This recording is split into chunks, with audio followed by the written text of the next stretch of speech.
do you think it is a Cauchy hypersurface or not? Okay. Anybody else? Use space like that. Okay, it takes that box.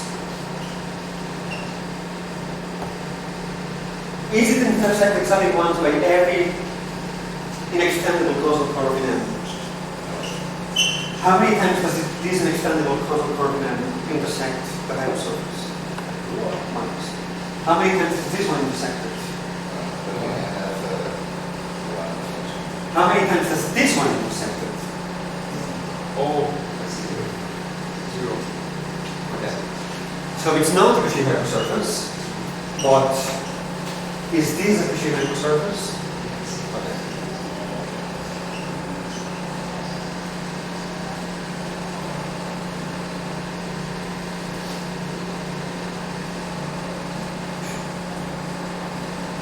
Okay, why does this matter? Because if we give initial data for the field on a Cauchy hypersurface, we can uniquely evolve the field to the future, to the past, by using the retarded or the advanced Killing functions.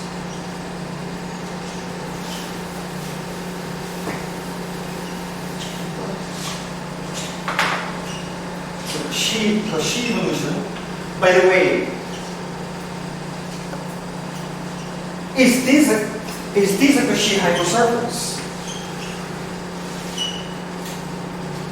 Is the union of scribe minus L and scribe minus R, is that a Cauchy hypersurface?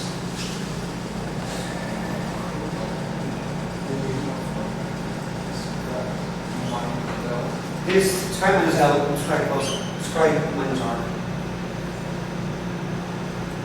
No. Why not?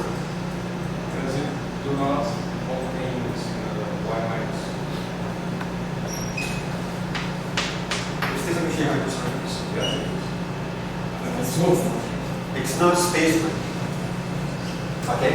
So this is not a Cauchy hypersurface, it's not space-like. Now, people call it a Cauchy hypersurface. So it's loose language. What really matters is if you give initial data here, you're going to have unique Cauchy evolution. You can determine the value of the field everywhere else. So we're going to use a lot of times I'm going to use the name Cauchy hypersurface to include even when it's not strictly space-like. But by what I really mean is whenever you place data on that hypersurface, it determines the value of the field everywhere else. So Cauchy evolution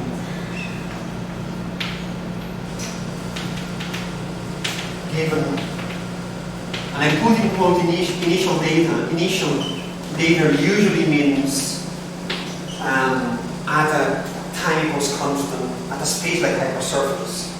In here, by initial data, I mean on a Cauchy surface, by which I include,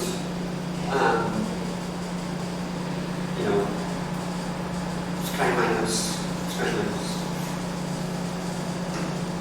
So given initial data on a Cauchy hypersurface,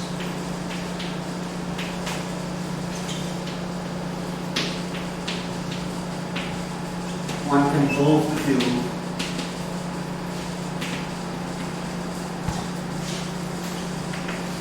by the field equations.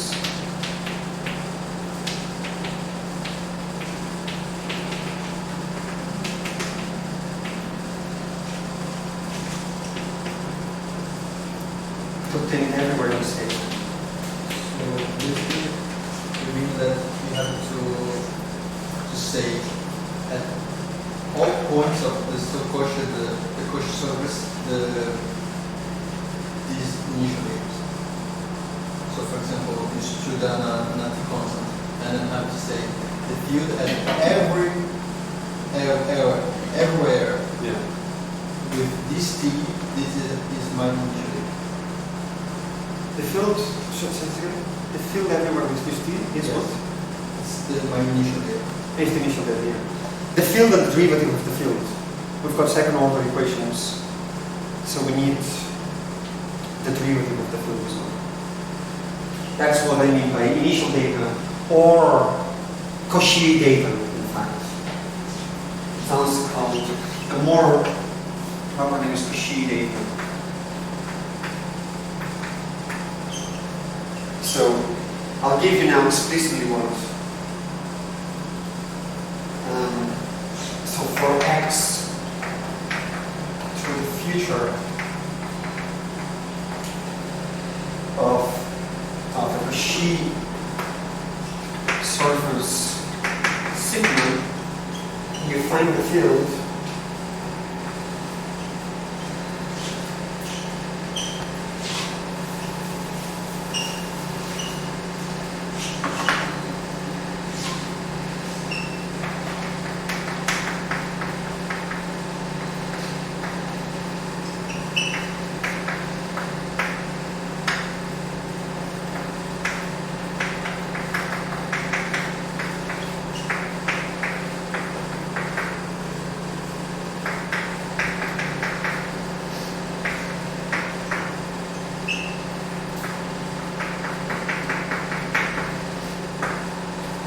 in this way. So this is called Kirchhoff's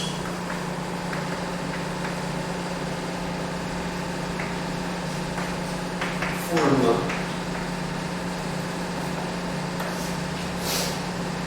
This is x. If x is to the future of the Cauchy surface, and this is a retarded green function.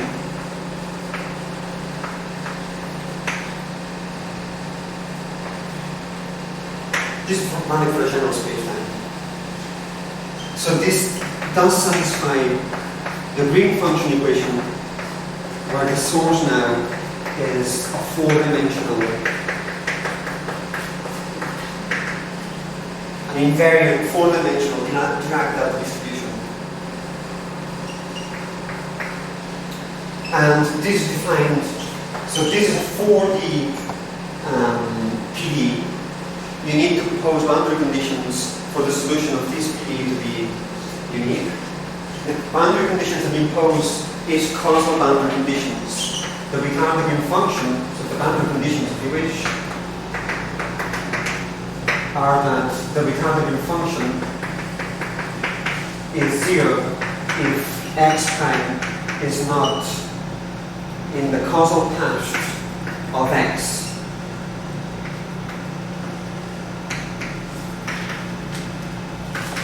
So it is in the causal path of x if there is a time-like or a null borderline connecting the 2 points. If it's not the causal path. Okay, so the retarded green function is the point x prime here, then the green function can be non-zero. But if the point x prime is here, so it's not in the causal path of x, then the green function is 0 at all points outside the causal path of x.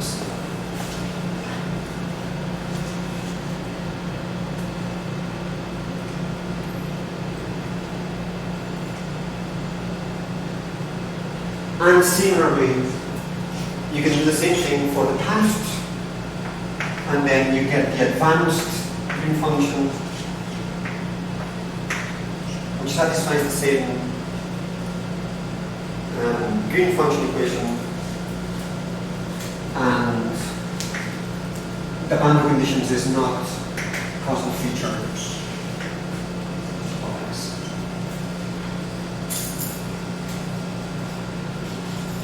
So on this hypersurface, you give the initial values of the field and its derivatives.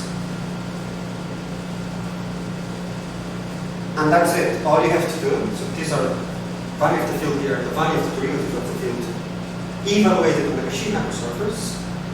Then you find your green function, which is very hard to do. David is doing this in Schwarzschild spacetime.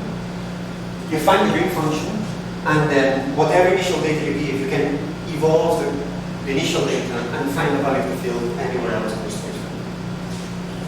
So that's why the green function is very important. This, by the way, is just purely geometrical. everything here is purely geometrical. There's no quantum states here. Okay, this is a classical green function. It's not a quantum green function. There's no information whatsoever about a quantum state. The Wyman two-point function is a two-point function as well. It depends on two factors of distribution. It depends on two space-time points. Even though it's called green function, it's a distribution. It depends on two space-time points, a two-point function, a two-point distribution. Unlike the Whiteman one, the Whiteman two-point function does depend on the quantum state of the field. So it's a quantum green function. This two-point function, this one is a classical two-point function. Any questions? Okay, now we can immerse ourselves, tackle ungroove or regular Joule effect, and for that we need greener observers first. So still some more geometry. Okay, so ungroove effect.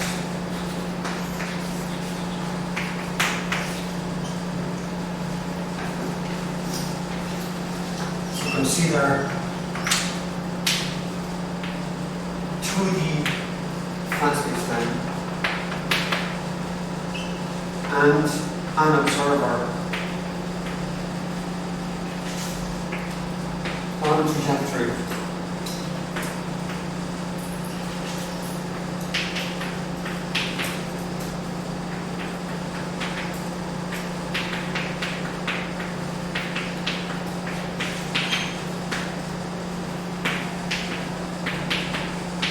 Given by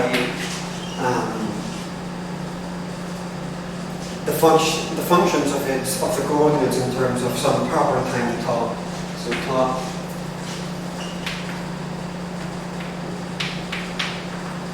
is the proper time of the observer.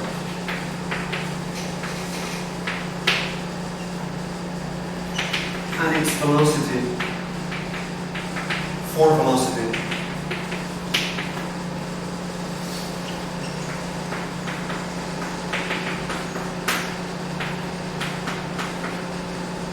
Where a dot denotes differentiation with respect to proper time.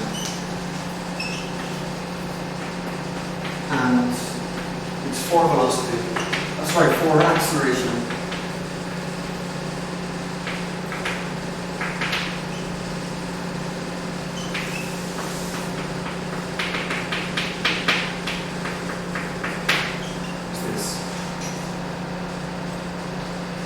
Now, we're going to consider a particular type of observers, which are uniformly accelerated observers.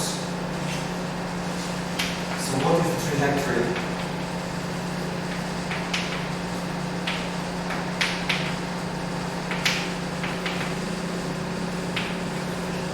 of an observer with constant acceleration?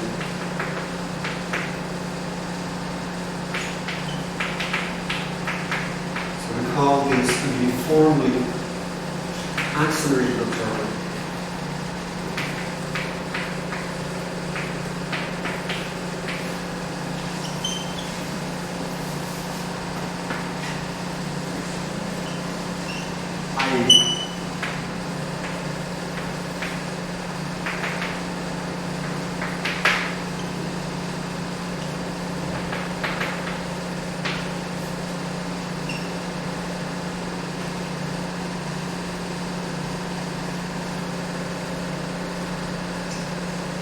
So A alpha is the norm of the acceleration. You just write this in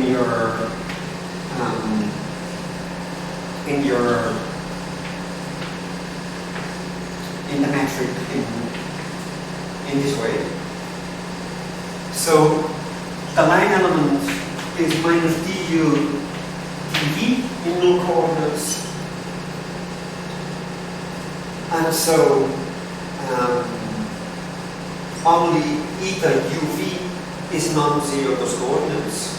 So you'll have minus u dot dot v dot dot. Okay, I'm writing this in u v coordinates.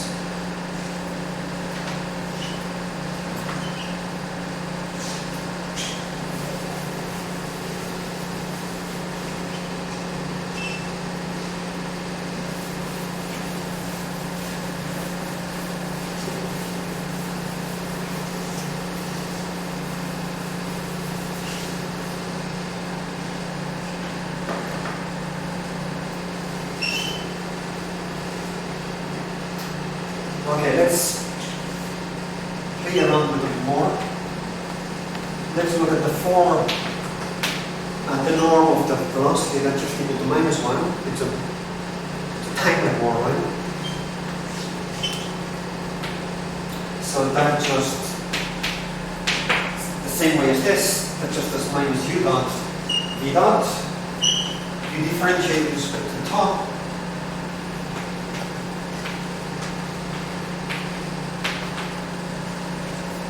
And you get this. Okay, that will give you 2 times velocity times the acceleration. Yeah. Can you use another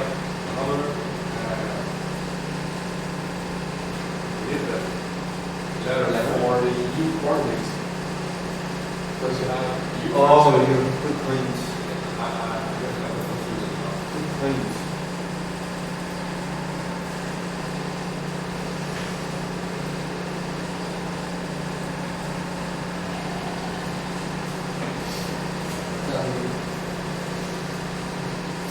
I mean, the way to distinguish is if it's got a superindex or a subindex, it's velocity. If it doesn't, fine. Well, I'm cheating. The norm of the form velocity would also be called u, but I'm not going to use that anywhere. So if there's no index on the u, it's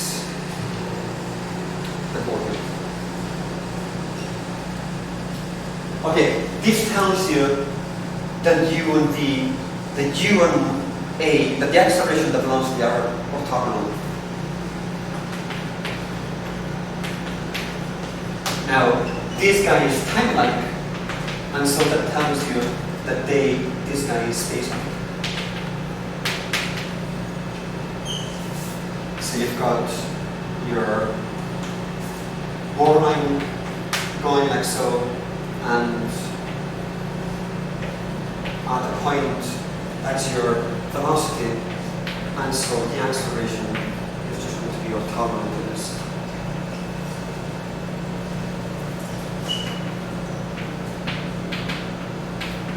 In here we get this, differentiate with respect to top.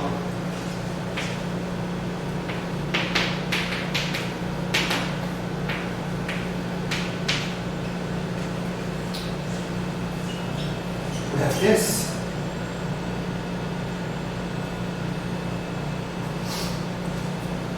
And now use this equation with this.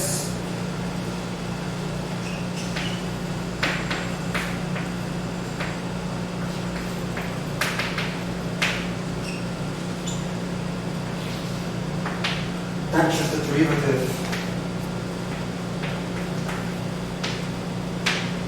of log v dot will be 1 over v dot times the derivative of v dot, which is v dot dot. So we have that d log v dot is equal to a d top, and so log v dot is a top as a constant.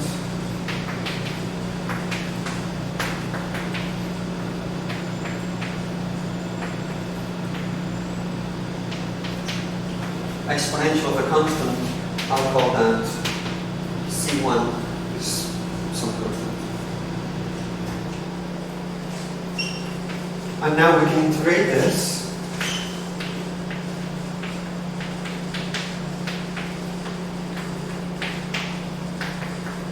And C2 is another constant of integration.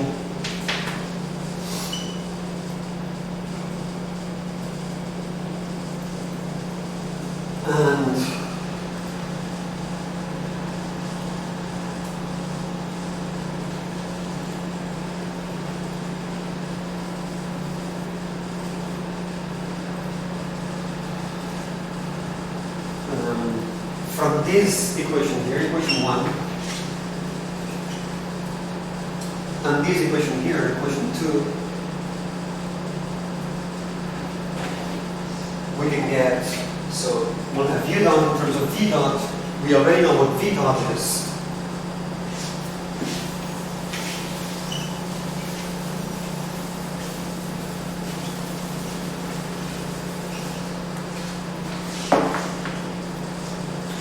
So from equation 1 and 2, we have that u dot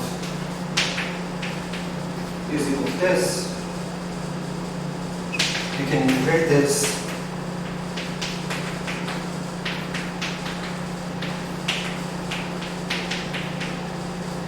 So C3 is another constant of integration. I'm going quickly because all this is just trivial. So C2 is it just tells you what the origin of the coordinate V is. C3 just tells you what the origin of the coordinate U is. You can choose them to be what we can choose the origin of coordinates wherever you want. We just choose C2 and C3 equal to 0. Choose origin so that C2 and C3 are 0. And then the line element is independent of C1. That tells you it corresponds to Lorentz transformations. So changing C1 corresponds to a Lorentz transformation because it leaves the line element, the flat space and line element invariant, and so we can just set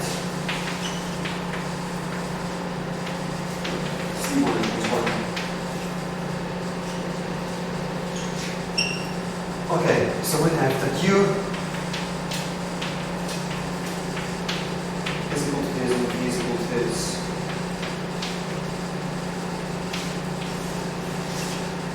As functions of the proper time of the uniformly accelerated observer. And now we can go to the Cartesian coordinates.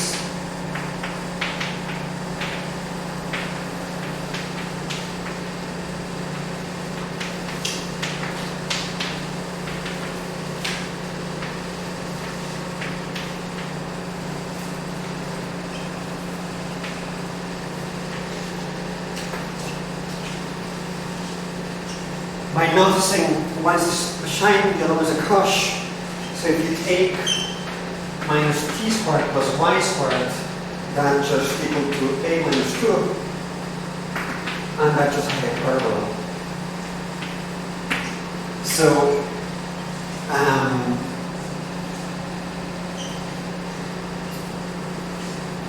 uniformly accelerated observers have got a equals constant, and so they correspond to hyperbolas in the ty plane.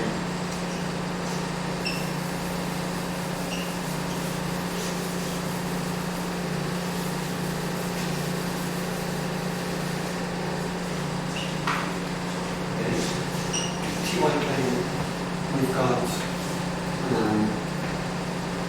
t equals y is this, t equals minus y is this, and the hyperbola that asymptotes to this at t equals 0, y will be equal to a minus 1, and so that's the war line of a uniformly accelerated observer. You go to the Penrose diagram, capital T, capital Y. You've got your diamond, and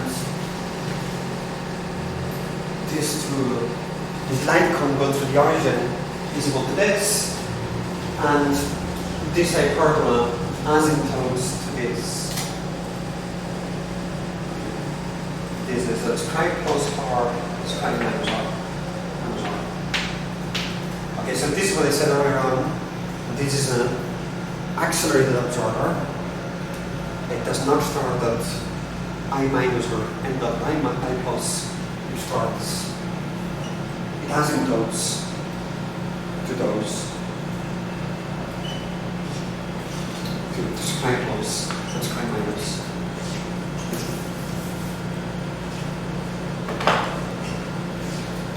And now do a coordinate transformation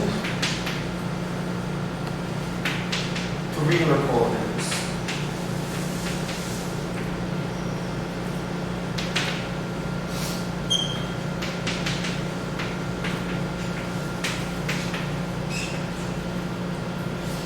So eta and psi and zeta are going over the reals, and they're defined in the following way.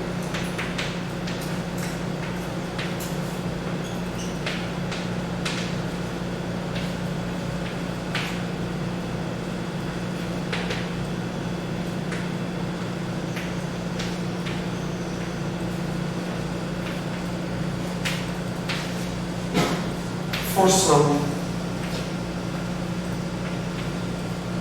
alpha positive and constant.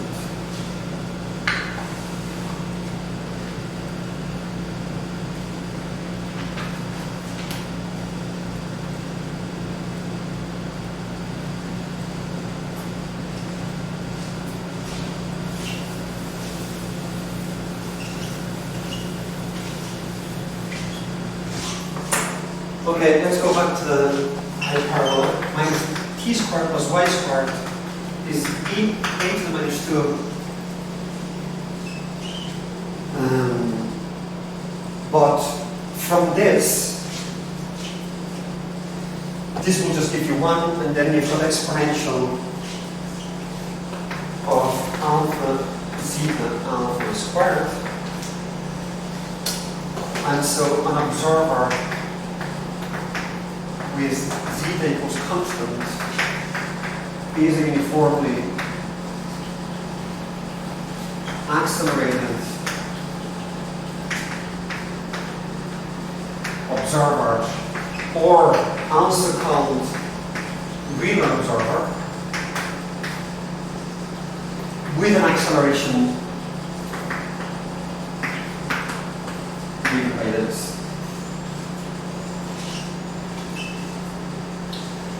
That's why we call this real coordinates, eta and zeta, because zeta equals constant corresponds to the uniformly accelerated observer, which is also called the real observer. And now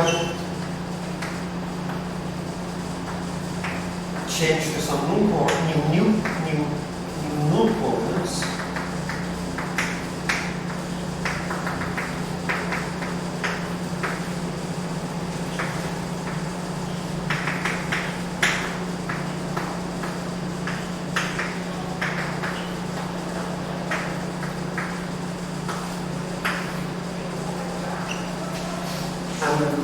Write the line element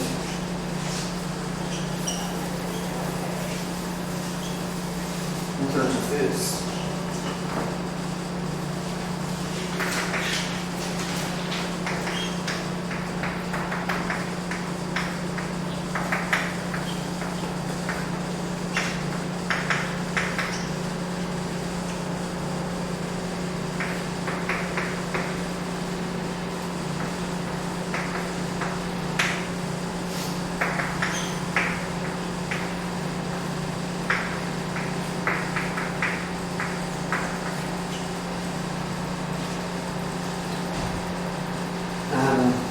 Okay, so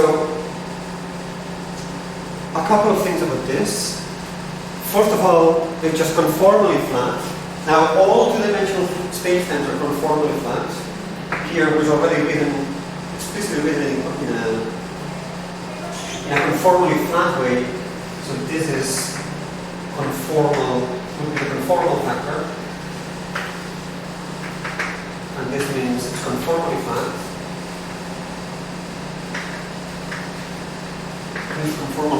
squared.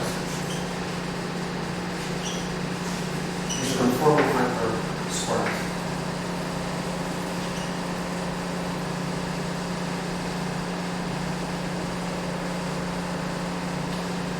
What's the proper time of a Wiener observer?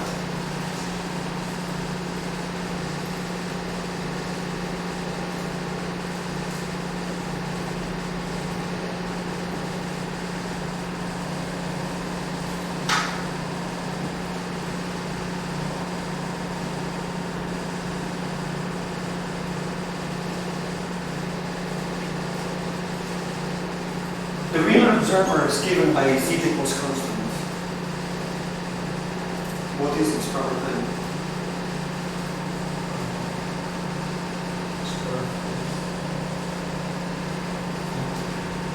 Better. Yes. Any other ideas?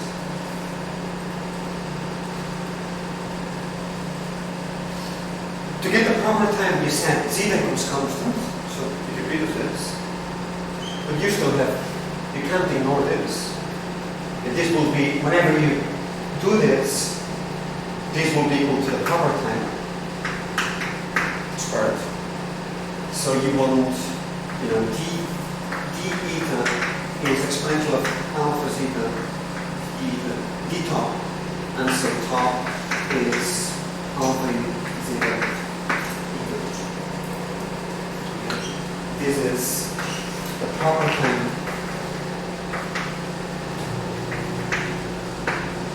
on the Wiener observer.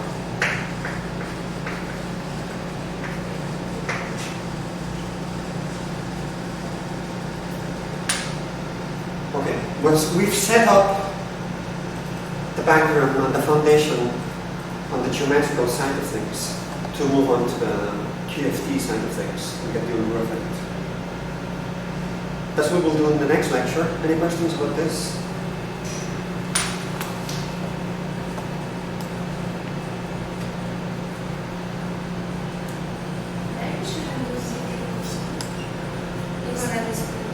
Sorry, say this again.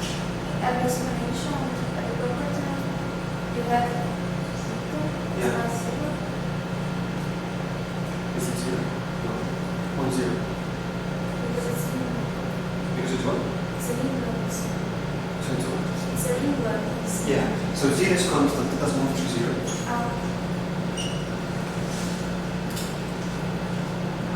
The value of zeta, where the Wiener observer is directly related to the acceleration.